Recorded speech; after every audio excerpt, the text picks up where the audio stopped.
Sicily skyline ignites as Mount Etna and Stromboli erupt simultaneously.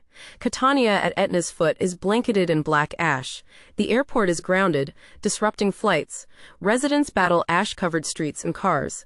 Etna's ash plumes soar 4.5 kilometers high. Stromboli's lava cascades into the sea, prompting a red alert. Authorities double firefighter presence and ready evacuation plans. Tourists and locals watch in awe. Mount Etna, Europe's tallest active volcano, has been erupting for over 500,000 years, making it one of Earth's most enduring natural wonders. Subscribe for more Now News.